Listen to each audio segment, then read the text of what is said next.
The Springboro community tonight mourning the loss of a young man who played with his heart on and off the field. He was a good friend, a good teammate. School Frechette died on the way to school. We'll play hard. We'll get the win for him. Sean was just down the road from school this morning when he crashed on Springboro Pike near West Pekin Road. Shelby Costo joins us live tonight with how the young man is being remembered.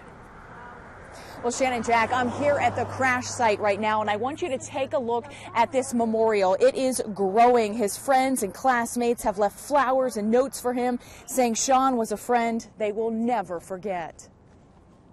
He's kind of like your all-American guy in a lot of ways. It was a somber day at Springboro High School. School Frechette's teammates are still in shock. Everyone was sad. A lot of people were quiet. People were crying. Just an eerie feeling around school. The 17-year-old was on his way to school this morning when he went off the road on 741 and struck a utility pole. Clear Creek Township police officers found Sean's car during routine patrol and immediately began CPR. But it was too late.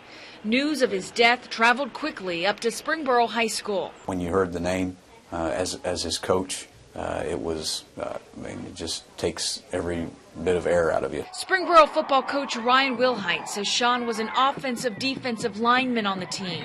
Sean was the ultimate team player. Coach Wilhite says Sean played each game with all of his heart and says he knew he'd be a success later in life. You hate that he didn't get the opportunity to do those things. His teammates say they will remember Sean as the happy and fun-loving comedian. Sean, he was just a great kid. He always had a smile on his face.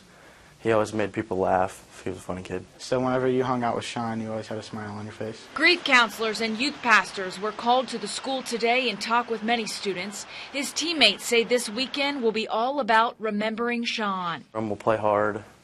We'll get the win for him, and after the game, probably celebrate. And many people will be celebrating Sean's life this weekend. He will be recognized at the football game on Saturday night. Now, I spoke with police. They tell me they are still investigating why Sean went off of the road. They say they did not find a cell phone out here at the crash site. They do not believe he was texting. They are still investigating whether speed was a factor in this deadly crash. Reporting live in Springboro, I'm Shelby Costo.